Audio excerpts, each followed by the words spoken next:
পাওয়া যাবে না। কেউ যদি চিন্তা করে মুখস্থ এমন ভাবে করব কবরে আসার সাথে সাথে জবাব হবে না। দুনিয়ার পরীক্ষায় তো মানুষ বিভিন্ন পদ্ধতিতে পাশ করতে পারে, অনেক সিস্টেম আছে, বৈধ অবৈধ সব সিস্টেম। কিছু ছাত্র পাশ করে কেমনে? বলে লেখাপড়া ঠিকমতো করছে। লেখাপড়া ঠিকমতো যে করছে, পুরা বই যে পড়ছে বারবার, পরীক্ষার হলে যেখান থেকেই প্রশ্ন আসুক না কেন সে জবাব দিতে পারবে। আবার কিছু ছেলে পেলে আছে দেখবেন সারা বছর পড়ে না। কি লেখাপড়া নাই কেন? কোনো অসুবিধা নাই, পরীক্ষার আগের রাত্রে এলহাম আসবে, তার মানে প্রশ্ন ফাঁস হবে, আমাদের কাছে আসবে, ওই এক রাত্রিতেই গোল্ডেন এ প্লাস। ওরা সারা বছর পড়া চিন্তায় থাকবে, আর আমি না পড়াও আমার কোনো টেনশন নাই।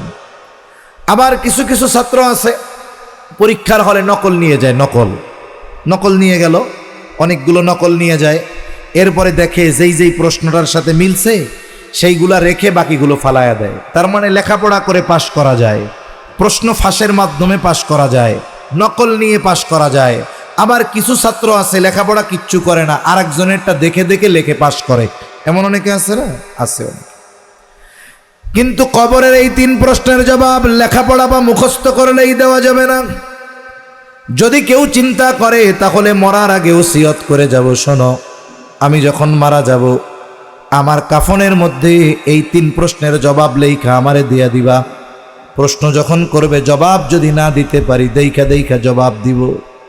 বলেন তো কবরের এই তিন প্রশ্নের জবাব শুধুমাত্র মুখস্থ করে নকল নিয়ে দেওয়ার সুযোগ আছে নাকি? সুযোগ নাই। কারণ এই তিন প্রশ্নের জবাব লেখাপড়া আর মুখস্থের সাথে নয়, বরং এই তিন প্রশ্নের জবাব দুনিয়ার কর্মের সাথে সম্পৃক্ত। যেই ব্যক্তি দুনিয়ার হায়াতে আল্লাহ তাআলার হুকুম আহকাম মেনে চলবে, আল্লাহ তাআলার আদেশ নিষেধ যথাযথভাবে মেনে চলবে, ওই অনুযায়ী দুনিয়ার হায়াত পরিচালিত করবে। যেই ব্যক্তি গোটা হায়াত রবের গোলামি করলো, ওই ব্যক্তিকে কবরে যখন প্রশ্ন করা হবে মার রব্বুক, তোমার রবকে, ওই ব্যক্তি তো একটু আগে দুনিয়ার সফর শেষ করে আসছে, আর সফর শেষ হওয়ার আগ পর্যন্ত গোলামি করছে রবের। ওই ব্যক্তির কোনো চিন্তা নাই, সে সাথে সাথে জবাব দিবে আমার রব হলো আল্লাহ। 2 নম্বর প্রশ্ন করবে ওয়ামা দীনুক, তোমার দিন কি? আমরা সবাই এর জবাব জানি, দিন তো ইসলাম, কিন্তু সবাই তো জবাব দিতে পারবে না। বলে আমি যদি ইসলাম অনুযায়ী আমার দুনিয়ার হায়াত অতিবাহিত না করি, ব্যক্তিগত জীবন থেকে রাষ্ট্রীয় জীবন, আমি যদি ইসলাম অনুযায়ী পরিচালিত না করি, তাহলে কিয়ামত কবরের মধ্যে আমার জবাব দেওয়ার সুযোগ হবে না যে আমার দিন ইসলাম। তবে হ্যাঁ, যেই ব্যক্তি সর্বোচ্চ চেষ্টা করবে ইসলাম অনুযায়ী নিজের জীবন পরিচালিত করার জন্য, আশা করা যায় প্রশ্ন করার সাথে সাথে জবাব দিয়ে দিবে আমার দিন হলো ইসলাম।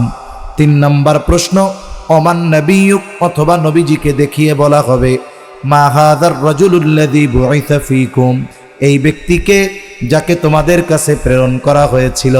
আমরা সবাই জানি আমাদের জন্য প্রেরিত হয়েছিলেন মুহাম্মাদুর রাসূলুল্লাহ সাল্লাল্লাহু আলাইহি ওয়াসাল্লাম। তবে এই জবাব কবরে গিয়ে দিতে পারবে ওই ব্যক্তি যে নিজের জীবনটাকে রাসূলের সুন্নাতের আলোকে সাজিয়েছে। এটা ছাড়া এই 3 প্রশ্নের জবাব কবরে দেওয়া সম্ভব নয়। কিছু জায়গা তো জোর ক্ষমতা দিয়ে কাজ করা যায়, কিছু জায়গায় টাকা পয়সা ঘুষ দিয়ে কাজ করা যায়। অনেক জায়গায় দেখি বড় বড় ডক্টর, এতকাল জানতাম, পরে শুনি যে টাকা ব্যয় করে ভুয়া ডক্টরের ডিগ্রি নিচ্ছে। কতজনের ব্যাপারে এমন আছে পরীক্ষা দিছে, ফেল করছে, কিন্তু টাকা পয়সা দিয়া মাধ্যমিক বোর্ডে গোল্ডেন এ প্লাসের রেজাল্ট নিয়ে আসছে। কিন্তু কবরে তো এই কাজ করার সুযোগ নাই, আছে নাকি? সুযোগ নাই। তাই আমাকে এই 3 প্রশ্নের আলোকেই জীবন সুসজ্জিত করতে হবে, নাইলে কবরে গিয়ে জবাব দেওয়া সম্ভব না। যদি জবাব না দিতে পারে কি হবে? জবাব দিতে পারলে কি হবে? রাসূল আকরাম সাল্লাল্লাহু আলাইহি ওয়াসাল্লাম জানিয়ে দেন, যেই ব্যক্তি এই 3 প্রশ্নের জবাব দিতে পারবে আল্লাহর পক্ষ থেকে ঘোষণা আসবে সাদাকা আবদি, সাদাকা আবদি, ফাফরিশুহু মিনাল জান্নাহ ওয়ালবিসুহু মিনাল জান্নাহ ওয়াফতাহু লাহু বাবান ইলাল জান্নাহ, যে আমার এই বান্দা সত্য বলেছে, জান্নাত থেকে জান্নাতি পোশাক এনে তাকে পরায়া দাও, তার কবরের মধ্যে জান্নাতের বিছানা বিছায়া দাও, তার কবরের সাথে জান্নাতের সাথে একটা দরজা খুলে দাও, তার কবর হবে রাউদাতুম মিন রিয়াদিল জান্নাহ, জান্নাতের বাগান হয়ে যাবে একেবারে কিয়ামত পর্যন্ত। ওই আলমে বরজখে কবরে আরামে সে অতিবাহিত করতে থাকবে।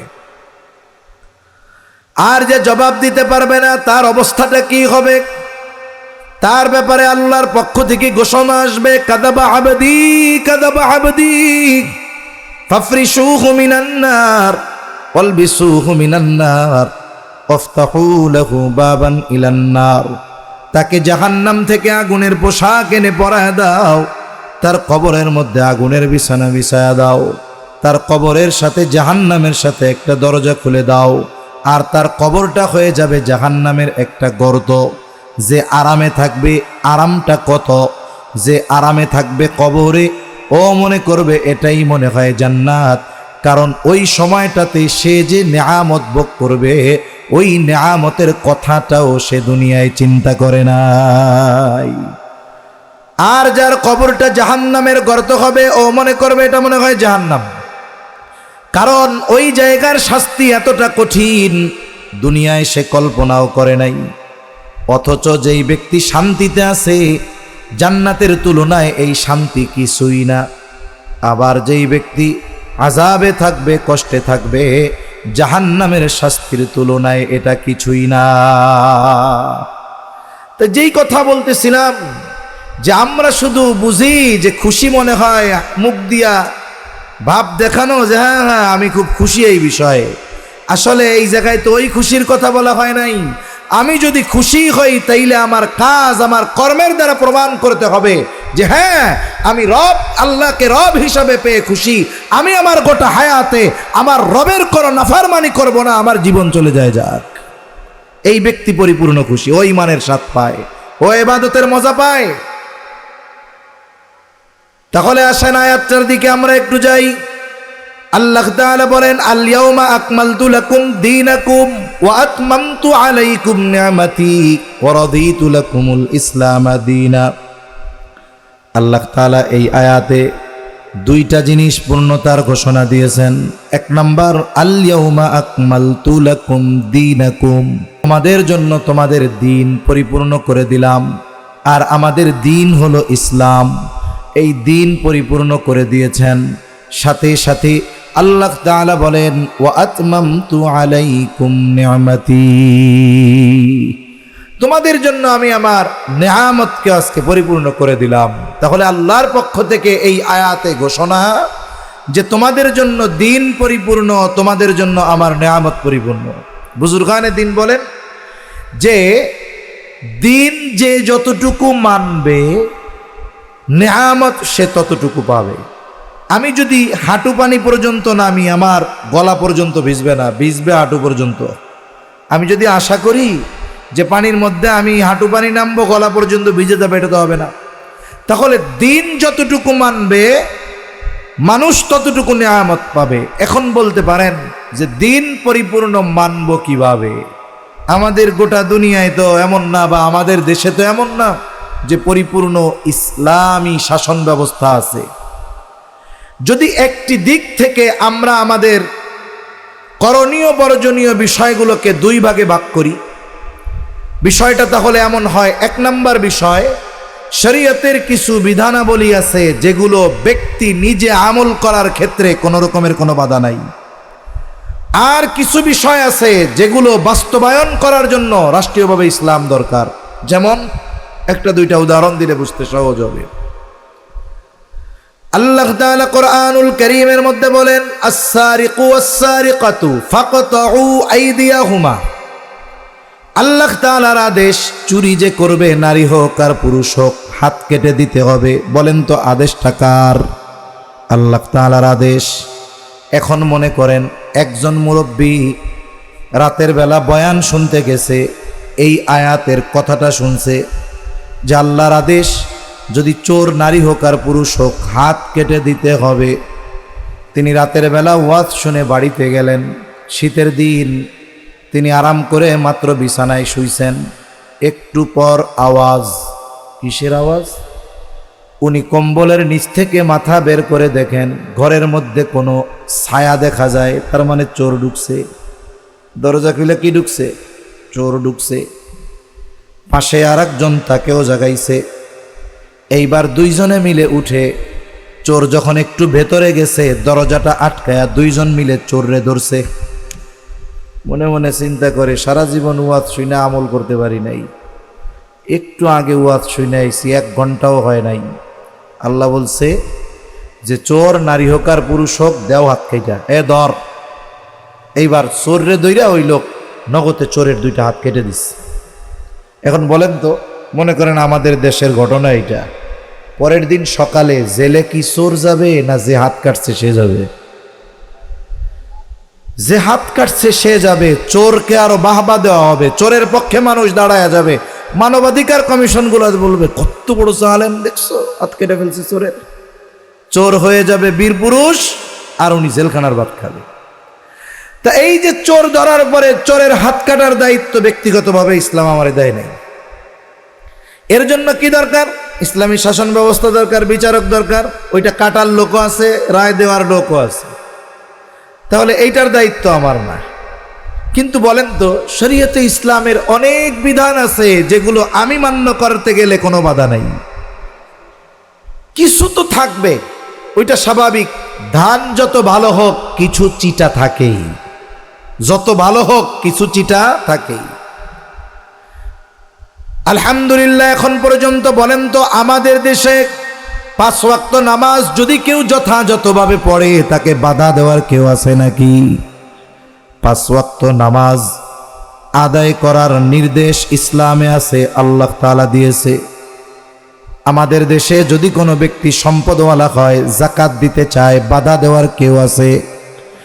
কারো উপরে যদি হজ ফরজ হয়, সে যদি হজ করে, বাধা দেওয়ার কেউ নাই।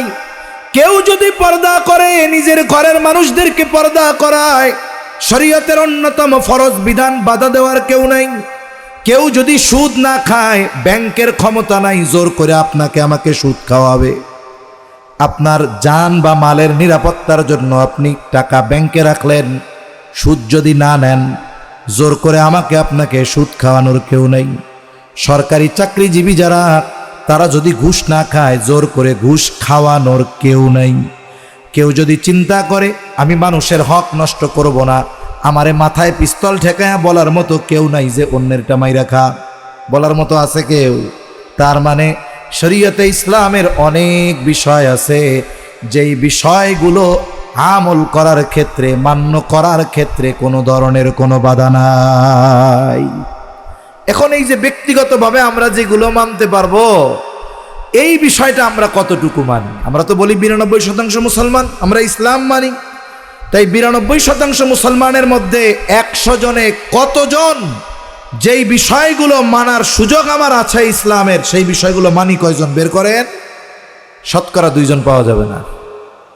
শতকরা 2 জন পাওয়া যাবে না যে ব্যক্তিগতভাবে ইসলামের যেই বিষয়গুলো মানার সুযোগ আছে এগুলো আমরা মানতেছি পুরোপুরি, এরকম শতকরা 2 জন পাওয়া যাবে না। আবার কিছু ভাইতে এমনও আছে বলে, কিছু বললেই বলে আগে ইসলাম প্রতিষ্ঠা হোক, এরপরে আমি পরিপূর্ণ ইসলাম মানব। আবার কিছু ভাই তো আছে ইসলাম প্রতিষ্ঠা করার জন্য ইসলামকে বিসর্জন দিতে চায়, ইসলাম বাদ দিয়া ইসলাম প্রতিষ্ঠা করতে চায়, এমনও কিছু লোক আছে। যেমন কিছু লোক আছে দেখবেন, ভাই নামাজ কালাম ঠিক মতো পড়ো, ভাই ইসলাম আগে প্রতিষ্ঠা হোক, আল্লাহর কসম তাহাজ্জুদ তো ছাড়বো না। দাড়ি নাই রে ভাই, ভাই দাড়িটা রাখো না, অসুবিধা কি? ভাই ইসলাম প্রতিষ্ঠা হোক, দেখবেন দাড়ি আর জীবনে কাটবো না। ও ভাই মাথায় টুপিটা দেন, ঢাইকা রাখেন মাথা।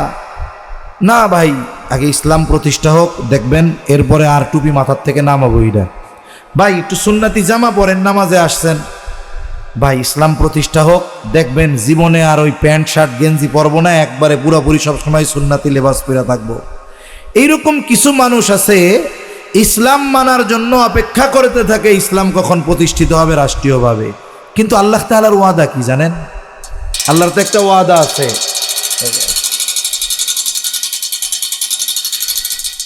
আল্লাহ তাআলার একটা ওয়াদা আছে, যেই ওয়াদা শর্তের আলোকে, ওই শর্ত যদি আমরা পূরণ করি আল্লাহ তাআলা আমাদের ক্ষমতা দিবে। মনে রাখতে হবে, ক্ষমতা যদি আল্লাহর পক্ষ থেকে চাই তাহলে আল্লাহর দেওয়া শর্ত পূরণ করতে হবে। আর ক্ষমতা যদি জনগণের পক্ষ থেকে চাই, যেটা গতানুগতিক, তাহলে ইসলাম বাদ দিয়ে দেন, কোনো অসুবিধা নেই। আল্লাহর ওয়াদা কি? ওয়াদাল্লাহুল্লাযীনা আমানু মিনকুম ওয়া আমিলুস সালিহাতি লায়াস্তাখলিফান্নাহুম ফিল আরদ কামাস্তাখলাফাল্লাযীনা মিন ক্বাবলিহিম। আল্লাহ তাআলার ওয়াদা হলো, যদি আমরা ঈমানদার হয়ে যাই, যদি আমরা আমলে সালেহ করি, তার মানে ঈমান আমল যদি আমাদের পাকাপোক্ত হয়ে যায়, তাহলে আল্লাহ তাআলার ওয়াদা, অতীতে তিনি যেমনভাবে অতীতের মানুষদেরকে খেলাফত দিয়েছেন, রাজত্ব দিয়েছেন, আল্লাহ তাআলা আমাদেরকেও অতীতের মানুষের মতো এরকম রাজত্ব আর ক্ষমতা দিবে। তাহলে আমরা যারা মুসলমান আছি, আমরা সবাই যদি ঈমানটারে ঠিক করতাম, কমপক্ষে যতটুকু ইসলাম মানার ক্ষেত্রে কোনো বাধা নাই, ওই আমলগুলোও পরিপূর্ণ করতাম, তাহলে দেখতেন এখানে ইসলাম প্রতিষ্ঠা হইত। কিন্তু আমরা ইসলাম চাই কিভাবে? ইসলামকে বাদ দিয়ে। এটা কিয়ামত পর্যন্ত সম্ভব নয়। আমরা নেক আমল বাদ দিয়ে ইসলামকে খুঁজতেছি প্রতিষ্ঠা করার জন্য, কোনোদিন সম্ভব নয়। ঈমান আমল আগে ঠিক করতে হবে। আমি যতটুকু মান্য করতে পারি ততটুকুই মানি না, তাইলে আল্লাহ তাআলা আমারে ক্ষমতা দিবে কেমনে? তাহলে আমরা যদি পরিপূর্ণ ইসলামী ক্ষমতা চাই, ইসলামী শাসন ব্যবস্থা চাই, অবশ্যই আমাদের ঈমান পাকাপোক্ত করতে হবে, আমলে সালেহ করতে হবে, সৎকর্ম করতে হবে। তাহলে আল্লাহ তাআলার ওয়াদা, তিনি আমাদের ক্ষমতা দিবেন। আর দেখেন, আল্লাহ সুবহানাহু ওয়া তাআলা এই পৃথিবীর মধ্যে এরকম নজির রাখছেন যে গোটা পৃথিবীর সব শক্তি মিলেও তাদের উপরে জুলুম হয়েছে, অত্যাচার হয়েছে, নিশ্চিহ্ন করতে পারে নাই, ধ্বংস করতে পারে নাই। বরং তারা চেষ্টা করতেছে এই পৃথিবীর মধ্যে যতটুকু সম্ভব পরিপূর্ণ শরঈ অনুশাসন মেনে রাষ্ট্র চালানোর। ওই দেশটার নাম হলো ইমারাতে ইসলামিয়া, আফগানিস্তান। এদের অবস্থাটা দেখেন, কথা অন্য দিক চলে যাচ্ছে, ওইদিকে আমি অত আর যাব না। যে আল্লাহ তাআলার ওয়াদা ছিল এটা, যে আল্লাহ তাআলা দিন পরিপূর্ণ করেছেন, সাথে সাথে নেয়ামত পরিপূর্ণ করেছেন। ওই কথা থেকে গেলাম যে যে যতটুকু দিন মানবে আল্লাহ তাআলা তারে ততটুকু নেয়ামত দিবে। আমি যদি ব্যক্তিগতভাবে যতটুকু সম্ভব মানি, আল্লাহ আমাকে আমার ওই আমল পরিমাণ নেয়ামত দিবেন। রাষ্ট্রীয়ভাবে যদি দিন মানে, আল্লাহ তাআলা ওই পরিমাণ নেয়ামত দিবেন। এটা তো এই আয়াতের দ্বারা স্পষ্ট বোঝা যায়। তাহলে এই যে ইমারাতে ইসলামিয়া আফগানিস্তান, আমেরিকা এবং তার জোট সহ 2 যুগের কাছাকাছি প্রায় 22 বছর একযোগে আফগানিস্তানে মুসলমানদের উপরে জুলুম চালিয়েছে। বিশেষ করে বর্তমান ক্ষমতা যাদের হাতে, তাদের উপরে জুলুম চলেছে 22 বছর ধরে। এমন কোনো দিন নাই ধ্বংসযজ্ঞ আমেরিকা আর তার জোট একসাথে চালায় নাই। কিন্তু ওই মানুষগুলো বলেন তো, এই চিন্তা করছে নাকি, তাইলে এক কাজ করি, আমরা সেকুলার হইয়া আমেরিকার সাথে মিশা ক্ষমতাটা হাতে নেই? এই চিন্তা কখনো করছে? ঈমান ছাড়ছে, নেক আমল ছাড়ছে? ছাড়ে নাই তো। তারা ওই 2 শর্ত পূরণ করেছে, আল্লাহর ওয়াদা ওই 2টা পূরণ করেছে, যার কারণে 22 বছর পর আমেরিকা আর তার জোট ওই দেশ থেকে রাতে পালাইতে বাধ্য হয়েছে। এটা আল্লাহর ওয়াদার কারণে হয়েছে। আর তারা ওই 2 শর্ত পূরণের উপরে অটল অবিচল থাকার কারণে হয়েছে, নাহলে সম্ভব ছিল না। আপনি ইসলাম প্রতিষ্ঠা যদি করতে চান, তাদের মতো ঈমান আমল দরকার। তারা যখন পালায়া চলে গেছে, যাওয়ার সময় ওই দেশের যেই রিজার্ভ, এটাও নিয়ে গেছে। কারণ দুনিয়া এখন ডলারের ফাঁদে আছে, কাগজের টাকার ফাঁদে আছে। আন্তর্জাতিক লেনদেনের ক্ষেত্রে ডলার দরকার। তাদেরকে একেবারে খালি হাতে 22 বছর পর তাদের হাতে তাদের শর্ত মেনে ক্ষমতা দিয়ে গেছে। আবার চিন্তা করছে যে সব কিছু তো তছনছ করে দিয়ে গেছে, এখন টাকা পয়সাও এদের হাতে নাই। কয়দিন পরে না খাইয়ে মরবে, ওই মানুষেরা বিদ্রোহ করবে, এদেরকে ক্ষমতা থেকে নামাবে, বলবে আমরা আগেই ভালো ছিলাম। কি বলবে? আমরা আগেই ভালো ছিলাম। কিন্তু বুঝতে হবে, ক্ষমতাটা, দায়িত্বটা দুনিয়ার ভোগবাদীদের হাতে যায় নাই, ক্ষুধার্ত কোনো মানুষদের হাতে যায় নাই, গেছে ওই মানুষদের হাতে যাদের ঈমান পাকা, যাদের আমল পাকা, এমন মানুষদের হাতে। আল্লাহ তাআলার একটা ওয়াদা আছে। কোরআনুল কারীমে আমরা অনেক ঘটনা শুনি, অনেক উপমা দেখি, অনেক উপমা পড়ি, শুনি। আল্লাহ তাআলা যত কিছুর ঘটনা আমাদেরকে জানাইছেন, যত উপমা দিয়েছেন, ওই ধরনের বিষয় পুনরায় সংগঠিত করার ক্ষমতা ওই আল্লাহর আছে। আল্লাহর একটা ওয়াদা আছে। ওয়াদাটা কি? আল্লাহ বলেন, ওয়ালাউ আন্না আহলাল কুরা আমানু ওয়াত্তাকাউ লাফাতাহনা আলাইহিম বারাকাতিম মিনাস সামাই ওয়াল আরদ। আল্লাহ তাআলা বলেন, যদি ওই জনপদের অধিবাসীরা ঈমান আনে আর মুত্তাকি হয়ে যায়, আল্লাহ তাআলা বলেন লাফাতাহনা আলাইহিম বারাকাতিম মিনাস সামাই ওয়াল আরদ। আল্লাহ তাআলা বলেন, আমি অবশ্যই তাদের জন্য আসমান এবং জমিনের বরকতের দরজাগুলো খুলে দিব। আল্লাহ তাআলার এই ওয়াদা, যদি কোনো সম্প্রদায় ঈমান আনে আর মুত্তাকি হয়, তাদের জন্য আল্লাহর এই ওয়াদা আছে।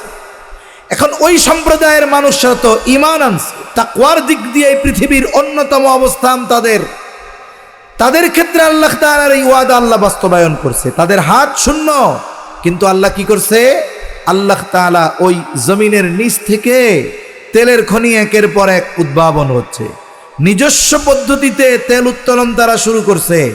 আমরা বাংলাদেশের ইঞ্জিনিয়ার, বুয়েটের ইঞ্জিনিয়াররা, আমাদের ঢাকা বিশ্ববিদ্যালয়ের চারুকলার, তারপরে অন্যান্য ইঞ্জিনিয়ারিং ইনস্টিটিউট, যত ইঞ্জিনিয়ারিং বিশ্ববিদ্যালয় আছে, আমাদের ছাত্রছাত্রীরা কি বানায়?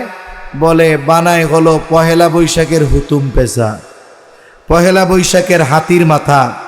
আর ওই মোল্লারা 4-5 বছরের মাথায় কি বানাইতেছে?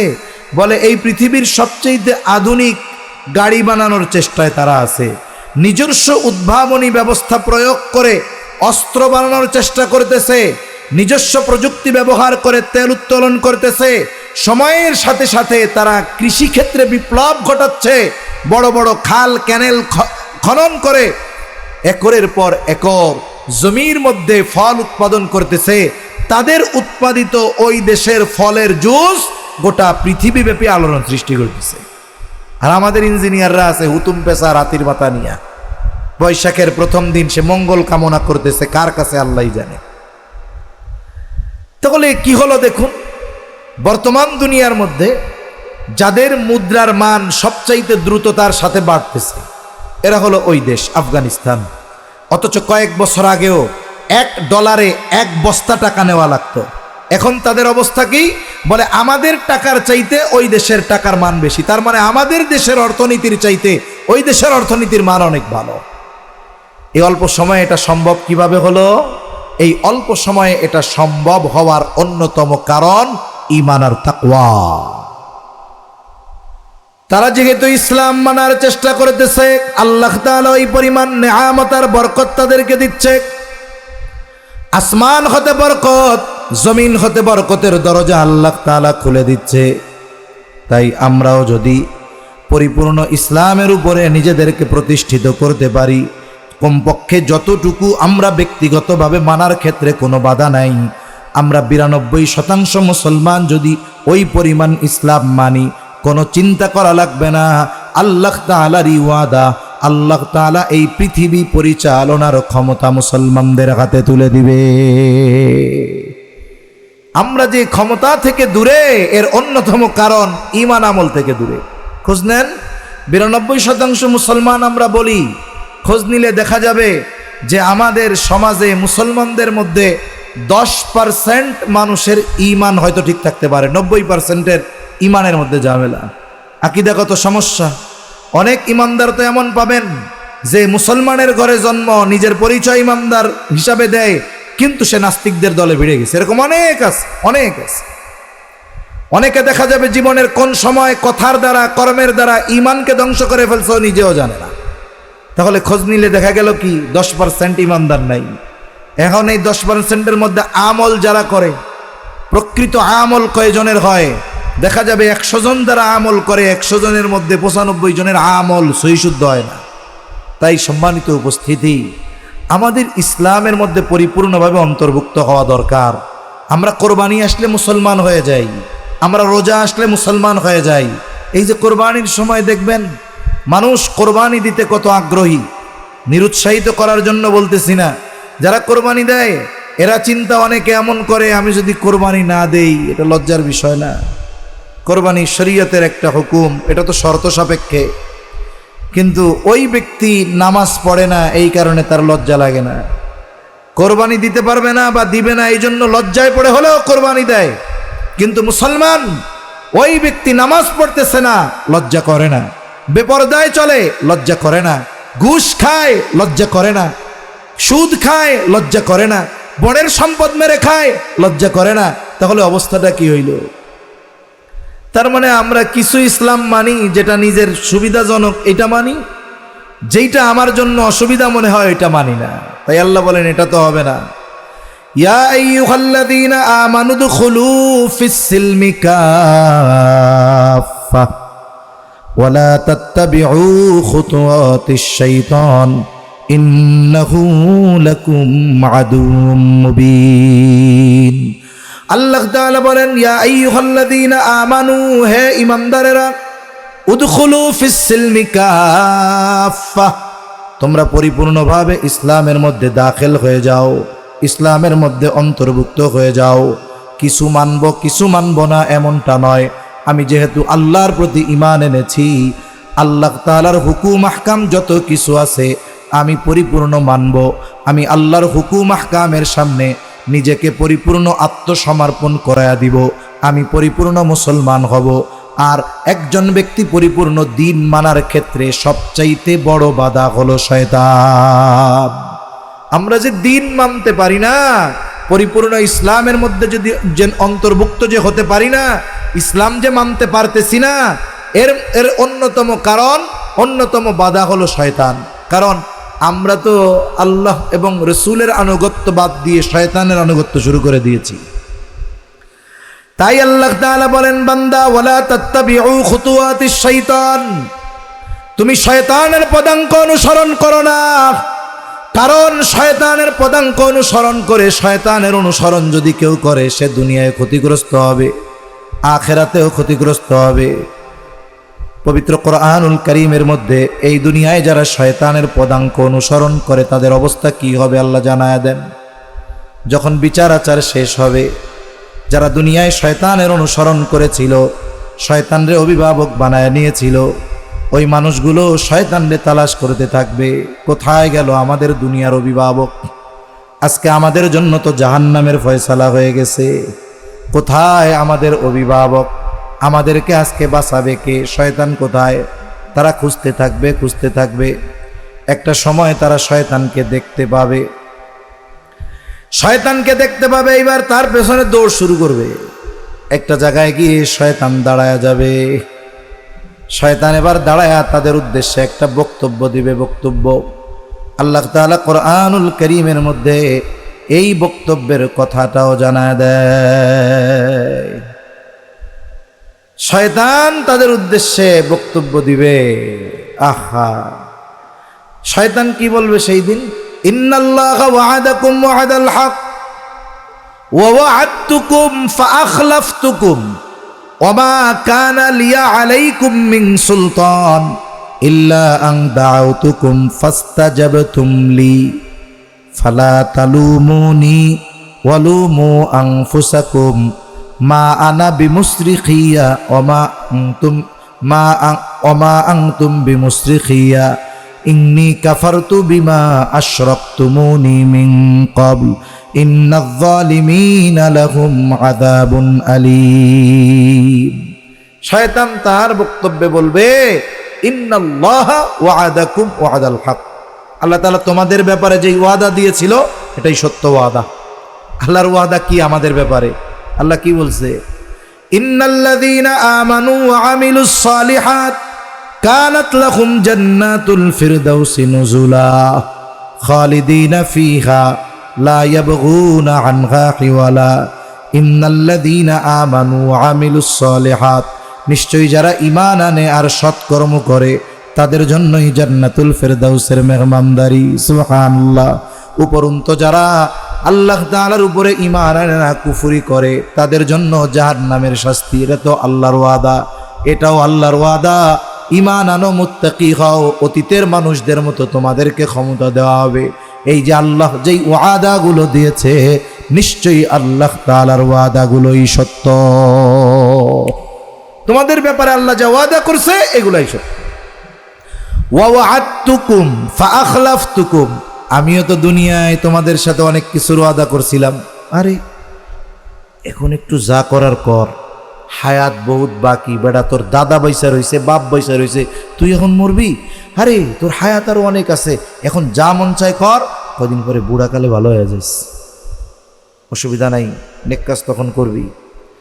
শয়তান এই ধরনের অনেক প্রতিশ্রুতি ওয়াদা আমাদেরকে দেয়। আমি তোমাদের ব্যাপারে যে ওয়াদাগুলো দিয়েছিলাম, ওয়া'আদতুকুম ফাআখলাফতুকুম, আমি এই ওয়াদাগুলো খেলাফ করলাম, অস্বীকার করলাম সব।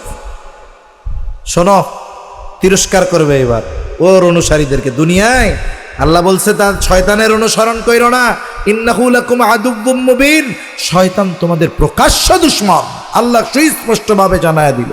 এরপরেও যেই ব্যক্তি শয়তানের অনুসরণ করবে, শয়তান এইবার কিয়ামতের দিন ওরে তিরস্কার করবে। ওয়া'আদতুকুম ফাআখলাফতুকুম ওয়ামা কানা লিয়া আলাইকুম মিন সুলতান, হায় রে তোমাদের উপরে তো আমার কোনো ক্ষমতা ছিল না। শয়তানের আমাদের উপরে কোনো ক্ষমতা নাই। কেন নাই? কারণ আমাদের স্রষ্টা কে? জোরে বলেন। আমাদের রিজিক দাতা কে? আমাদের সব কিছুর নিয়ন্ত্রণ কার হাতে? তাইলে যার হাতে আমার আপনার সব কিছুর নিয়ন্ত্রণ, তারই একমাত্র আমাদের উপরে সকল ক্ষমতা। শয়তান কারো রিজিক দাতা না, শয়তান কারো স্রষ্টা না, শয়তান কারো কল্যাণ ও কল্যাণের ক্ষমতা রাখে না। তাইলে শয়তানের কি ক্ষমতা আছে মানুষের উপর? দুনিয়া এটা মানুষ বুঝে না, কিন্তু শয়তান ওই দিন বলবে, ওয়ামা কানা লিয়া আলাইকুম মিন সুলতান, তোমাদের উপরে আমার কোনো ক্ষমতা ছিল না। তবে একটা জিনিস, ইল্লা আন দাআউতুকুম ফাস্তাজাবতুম লি, আমি শুধু তোমাদেরকে আমার দিকে ডাকছি। ইল্লা আন দাআউতুকুম ফাস্তাজাবতুম লি, আমি তোমাদের ডাকছি আর তোমরা আমার ডাকে সাড়া দিয়া চলে আসছো। অথচ মসজিদের মধ্যে আল্লাহর প্রতিনিধি মুয়াজ্জিন দৈনিক 5 বার তোমারে মাইকে ডাকছে, একবারও যাও নাই। এই যে মসজিদে আজান হয়, আমাদের দেশে আমরা মনে করি মুয়াজ্জিন বেতন দিয়া রাখছি, টাইম মতো আজান দিবে, কাজই হলো এইটা। এজন্য আপনাদের এলাকায় জানি না, অনেক এলাকায় এমন আছে নামাজ ঠিকই পড়ে না, আজানের সময় যদি একটু কম বেশ হয় মুয়াজ্জিনরে যায় শাসায়, বারান্দা দিয়া গে হুজুর খাওয়ানোর বেতন কি এমনি দেই, টাইম মতো আজান দিবার পারেন না? আর একজনকে এত ফজরের আজান এত আগে দেন কেন? নামাজের 10 মিনিট আগে দিলেই তো হয়। আর একজন যায় কইব হুজুর রক্ত হওয়ার সাথে সাথে আজানটা দিয়ে দেওয়া যায় না, ফজরের আজানটা। কত জ্বালা চিন্তা করেন। অথচ মসজিদের ভেতরে নামাজে আসে না, বারান্দা দিয়ে হুজুরে কইয়া যায়। আমরাও মনে করি বেতন দিয়া রাখছি, কাম কি আজান দিবে, মসজিদ ঝাড়ু দিবে। কিন্তু এই আল্লাহর বান্দার মর্যাদা কত! এ তো আমাদেরকে আল্লাহর দিকে আহ্বান করে। আমরা যে সম্মান দেই বা যেই হাদিয়া বা বেতন দেই, এটা তার যেই কাজ, এর প্রতিদান দেওয়ার ক্ষমতা আমার নাই। ওই মুয়াজ্জিন যদি একটু নিয়তটা পরিশুদ্ধ করে খালি, যেই কাজটা আমি আল্লাহর জন্য করতেছি, তাহলে তার সম্মান কত। হাদিসের মধ্যে আসছে কিয়ামতের দিন মুয়াজ্জিনের গর্দানটাকে আল্লাহ লম্বা বানায়া দিবে। এটা তার একজন্য আলাদা সম্মাননা। হাসরবাসী বুঝতে পারবে এই লোকটা দুনিয়ায় মুয়াজ্জিন ছিল। সুবহানাল্লাহ। ওয়ামান আহসানু কাওলাম মিম্মান দাআ ইলাল্লাহ, কে আছে তার চাইতে উত্তম আহ্বানকারী যে মানুষদেরকে আল্লাহর দিকে ডাকে? এখন কোন মুয়াজ্জিন আমাদের কার দিকে ডাকে? আল্লাহর দিকে ডাকে। কিন্তু আফসোস, ওই ডাকের আওয়াজ আমার কানে আসে, অনেকে ওই ডাকের আওয়াজে বিরক্ত হয়। অনেকে মসজিদের পাশে 4 দোকানে বৈশা চা পান খায়, কিন্তু ওই ঘর পর্যন্ত যাইতে পারে না। শয়তান কিয়ামতের দিন বলবে, কোনো ক্ষমতা তোমার উপরে আমার ছিল না, তুমি তোমার রিজিক দাতা আল্লাহর ডাকে ঠিকই সাড়া দাও নাই, কিন্তু আমি যখনই তোমাকে ডাক দিয়েছি ফাস্তাজাবতুম লি, তুমি সাথে সাথে আমার ডাকের সাড়া দিয়েছ। কইছি চল সিনেমায় যাই, দৌড় দিয়া চলে গেছ।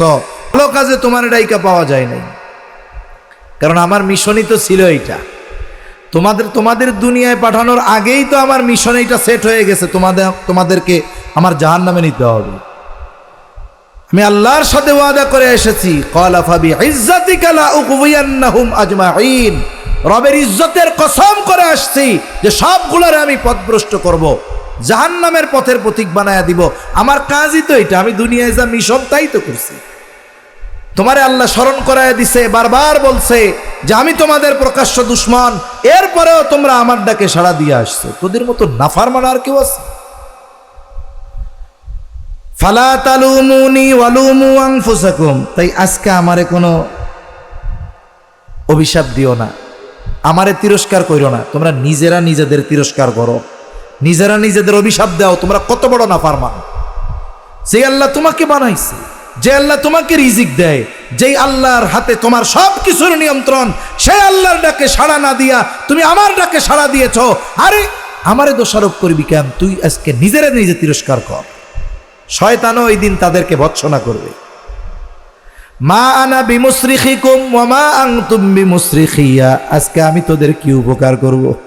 আমি তো আমার জন্যই কিছু করতে পারবো না। এই দুনিয়াতে অনেক মানুষ আছে এমন, বিভিন্ন কবরে যায়, মাজারে যায়, কয় আমার একটু উপকার করেন। কোন তো ওই জায়গায় যে শুয়ে আছে সেই নাফসি নাফসি করতেছে, আমার কি হবে? তোমারে বাঁচাবে কেমনে? শয়তান ওই দিন বলবে, মা আনা বিমুসরিখিয়া ওয়া মা আনতুম বিমুসরিখিয়া, তোমরা আজকে আমি তোমাদের জন্য কি করব? আমি তো আমার নিজের জন্যই কোনো কিছু করতে পারবো না, তোমরা আমারে ভৎসনা দিও না।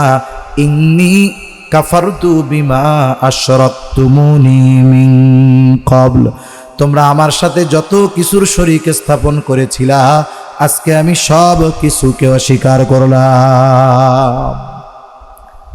মা আনা বিমুসরিখিয়া ওয়া মা, আজকে আমি তোমাদের জন্য, আমার জন্যই কিছু করতে পারবো না, তোমাদের জন্য আর কি করব? অতীতে তোমরা আমার সাথে যত কিছু শিরিক করছো, আমি সব কিছু আজকে অস্বীকার করলাম। এই যে শয়তান কিয়ামতের দিন তার অনুসারীদের সাথে যে এই আচরণ করবে, এখন কইতে পারেন হুজুর দুনিয়ায় শয়তানের অনুসারী কারা, বুঝমু কেমনে? কষ্ট নিয়েন না। যেটা সুদ খায় শয়তানের অনুসারী, যেটা ঘুষ খায় শয়তানের অনুসারী, আজান হইছে কোনো তার সমস্যা নাই, নামাজ পড়ে না, শয়তানের অনুসারী, যেটা মানুষের হক মাইরা খায় শয়তানের অনুসারী। এই মানুষগুলার ব্যাপারে শয়তান ওই দিন বলবে সম্পর্ক শেষ তোর সাথে আমার। আল্লাহ এরকম সুস্পষ্টভাবে জানায়া দিল।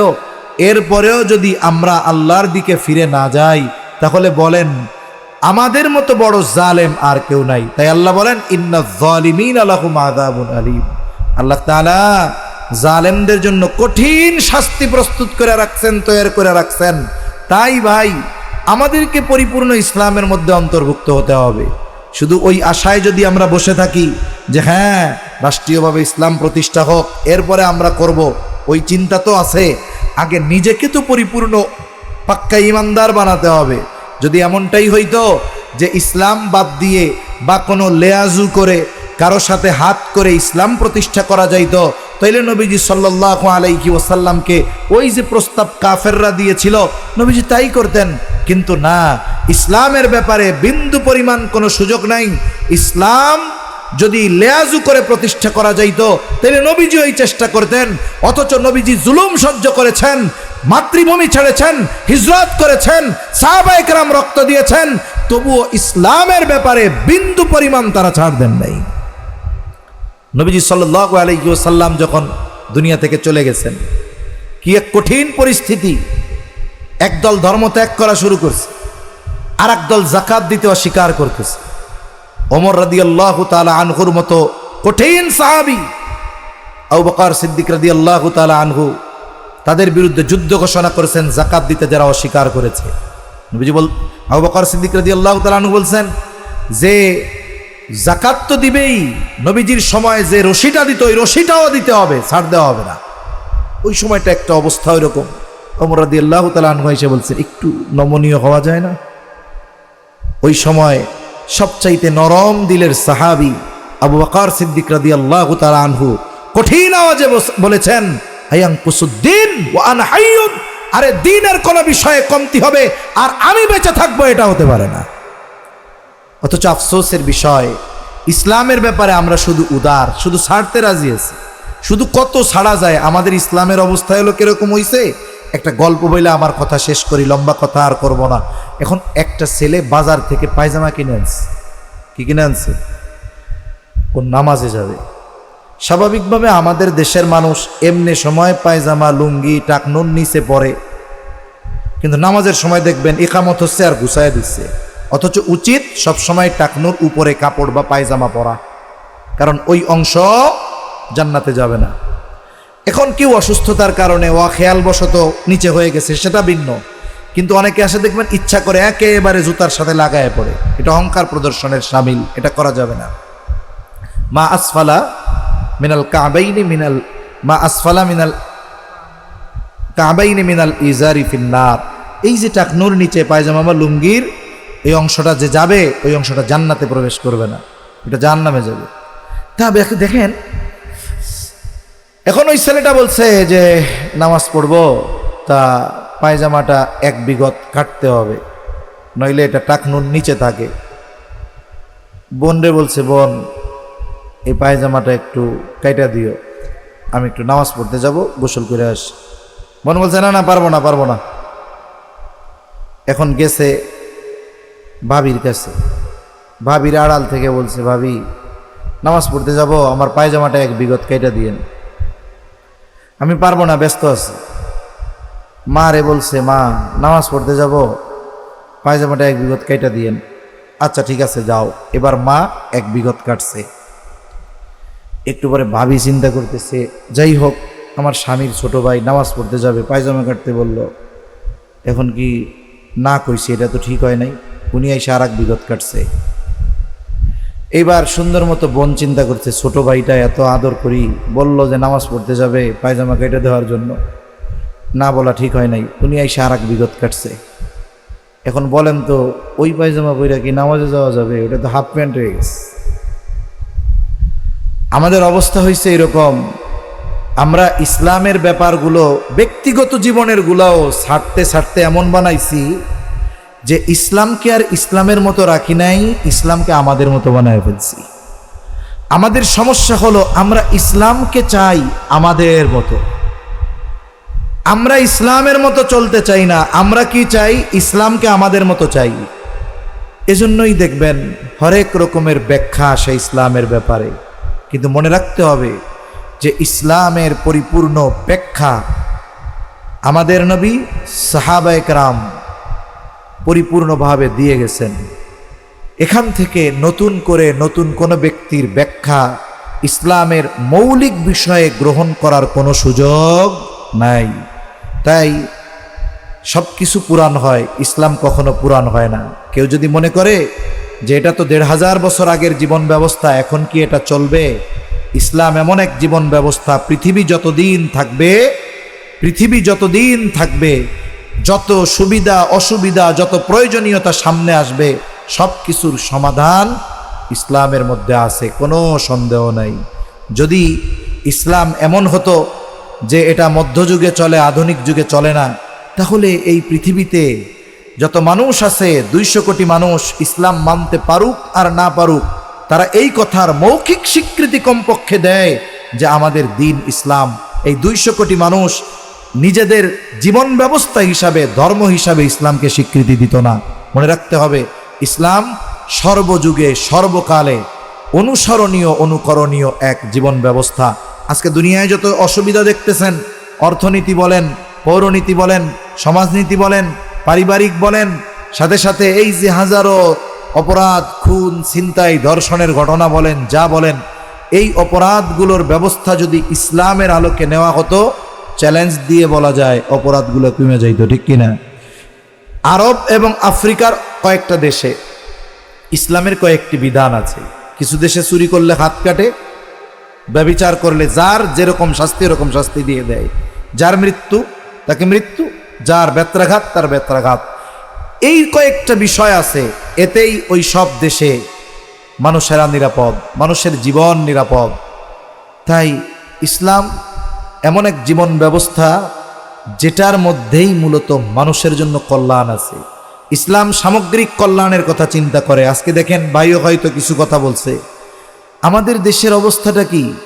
অবস্থা হলো এরকম, প্রমাণিত অপরাধের শাস্তি দিতে যুগের পর যুগ বিলম্ব হয়। এর ফলশ্রুতিতে কি হয়? এর ফলশ্রুতিতে অপরাধীরা অপরাধ করার পরে টেনশনে থাকে না, বলে ও 15টা মাইরা জেলখানায় বাবুর মতো আছে, আমি একটা দুইটা হত্যা করলে সমস্যা কোথায়? আমাদের আইন ব্যবস্থাটা এরকম হয়ে গেছে। যদি ইসলাম থাকতো, অপরাধ প্রমাণিত হয়েছে, সাথে সাথে যেই অপরাধ যেমন অপরাধ শাস্তি কার্যকর করা হয়েছে। সেজন্য যদি দুনিয়ার মানুষ শান্তি চাই, ব্যক্তিগত জীবন থেকে রাষ্ট্রীয় জীবন পর্যন্ত ইসলাম দরকার। আর এর সূচনাটা করতে হবে আমার নিজের থেকে। আগে আমাকে, আমার দিকে আমি তাকাবো যে আমি পরিপূর্ণ যতটুকু মানতে পারি মানতেছি কিনা, আমি 5 ওয়াক্ত নামাজ পড়ি কিনা, আমি হারাম হালাল বেঁচে চলি কিনা, আমি সুদ ঘুষ এগুলো থেকে বেঁচে আছি কিনা, আমি অন্যের হক মেরে খাচ্ছি কিনা, আমি মানুষের সাথে, মুসলমানের সাথে লেনদেন সংক্রান্ত যত বিষয় আছে এগুলো আমার একেবারে সাফ আছে কিনা, আমি মানুষের সাথে খারাপ আচরণ ব্যবহার করতেছি কিনা, আমি আমারগুলো আগে দেখি, এরপরে আমার পরিবারের মধ্যে এই বিষয়গুলো বাস্তবায়ন করি। ইনশাআল্লাহ দেখবেন সমাজের মধ্যে বাস্তবায়ন হয়েছে, দেশের মধ্যে বাস্তবায়ন হবে। এখন বলেন, যারা মুসলমান এরা যদি সবাই এই বিষয়গুলো মানে, একসময় এরাই দেখবেন চাইবে যে ইসলাম প্রতিষ্ঠা হোক।